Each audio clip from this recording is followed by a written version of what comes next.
Perkenalkan, nama saya Muhammad Adifari Nadifa, NIM 1741132 dari kelas SIPC. Di sini saya ingin menjelaskan apa itu supply dan demand. Supply and demand dalam ilmu ekonomi adalah penggambaran atas hubungan-hubungan di pasar antara para calon pembeli dan penjual dari suatu barang atau sebuah konsep penting dalam perdagangan pada umumnya. Konsep ini digunakan oleh seluruh lapisan masyarakat dan akan terus digunakan dalam segala jenis transaksi, baik di trading forex, saham, maupun di pasar tradisional. Pengertian penawaran and supply. Jumlah barang atau jasa yang tersedia dan dapat dijual oleh penjual pada berbagai tingkat harga dan pada waktu tertentu. Beberapa faktor yang mempengaruhi penawaran.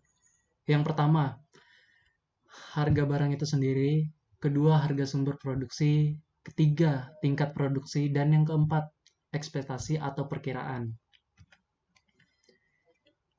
Berdasarkan jumlah konsumen, penawaran dibedakan atas dua macam, yaitu penawaran perorangan atau individu, merupakan penawaran barang atau jasa yang dilakukan oleh seorang produsen atau penjual pada tingkat harga tertentu.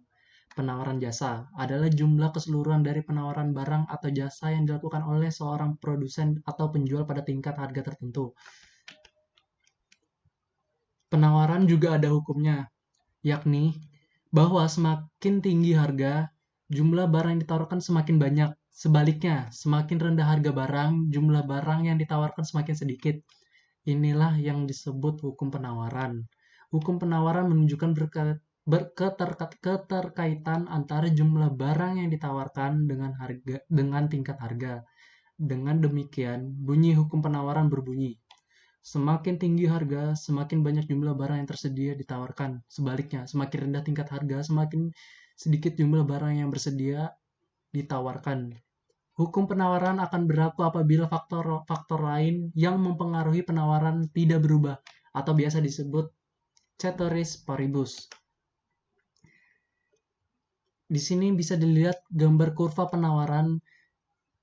Jika barang 10, maka harganya 50. Sebaliknya, jika barangnya 30, maka harganya pun akan naik menjadi 25.000.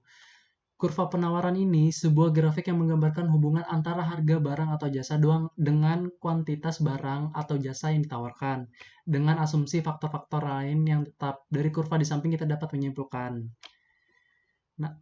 menyimpulkan bahwa ketika harga naik, maka kuantitas barang yang ditawarkan pun akan naik.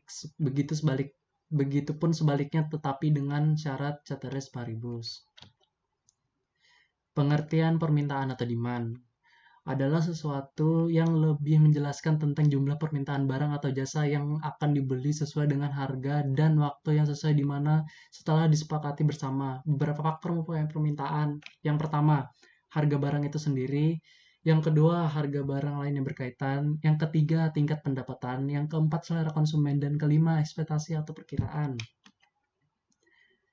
Berdasarkan jumlah konsumen, permintaan dibedakan atas dua macam, permintaan individu dan permintaan pasar. Nah, permintaan individu adalah jumlah permintaan individu terhadap barang atau jasa tertentu. Misalnya, sebuah permintaan dari seorang ibu terhadap tas tertentu, atau permintaan Anda terhadap baju tertentu, dan sebagainya. Tapi, permintaan pasar, hasil penjumlahan dari permintaan individu terhadap barang atau jasa tertentu. Misalnya, Anda menginginkan sebuah sepatu dan teman Anda juga membutuhkan sebuah sepatu, maka penjumlahan permintaan Anda dengan teman Anda adalah permintaan pasar. Hukum permintaan.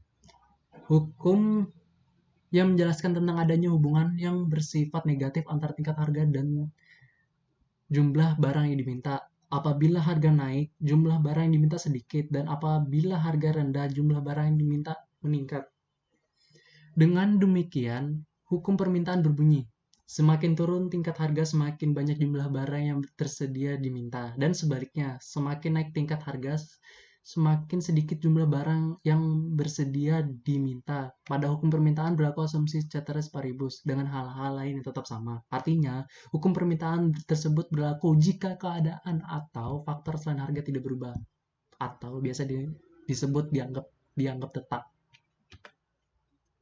Nah, Bisa dilihat grafik yang di samping ini menggambarkan hubungan antara harga barang atau jasa dengan kuantitas barang atau jasa yang diminta dengan asumsi faktor-faktor yang lain tetap. Dari kurva permintaan di samping dapat diketahui bahwa semakin tinggi harga barang, semakin sedikit jumlah unit barang yang diminta. Jika barang yang diminta ada 5, maka harga barang pun akan naik 25.000, 25.000. Tapi kalau barang yang diminta hanya 1, maka dia hanya 5.000. Ciri-ciri supply and demand. Adanya begitu banyak pembeli dan penjual. Pada model pasar persaingan sempurna, tidak satupun dari mereka dapat mempengaruhi pasar secara individu. Jadi, seorang supplier tidak akan bisa berbuat apa-apa pada market untuk mempengaruhi pasar walaupun ia memiliki modal yang besar. Contoh dari perdagangan pasar sempurna misalnya pasar mata uang atau biasa disebut forex. Para pembeli dan penjual di pasar ini tidak bisa mempengaruhi harga pasar secara individual, tetapi hanya dapat menerima harga yang ditentukan oleh pasar dari kesepakatan penjual dan pembeli secara keseluruhan. Aspek demand and supply di sistem informasi. Sistem informasi dapat dianalogikan sebagai sebuah permintaan atau demand dari masyarakat industri, di mana kebutuhan akan sarana pengolahan data dan komunikasi yang cepat dan murah menembus ruang dan waktu. Definisinya. Sementara di sisi lain, teknologi informasi merupakan jawaban dari dunia industri atau supply terhadap permintaan tersebut dalam bentuk penciptaan produk berbau teknologi, perangkat keras, dan perangkat lunak. Contoh, produk teknologi perangkat keras itu seperti HP, laptop, dan kalau perangkat lunak tuh seperti software seperti Windows 8, 10. Bisa dilihat dari gambar ini, di sini dipisahkan antara demand dan supply di bidang sistem informasi.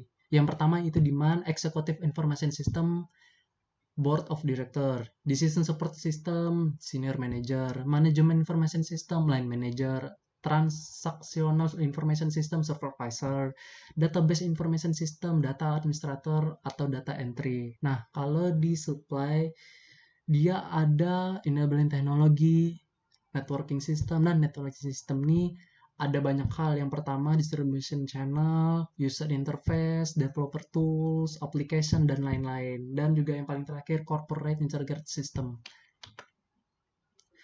Sekian presentasi saya. Mohon maaf jika ada kekurangan. Wassalamualaikum warahmatullahi wabarakatuh.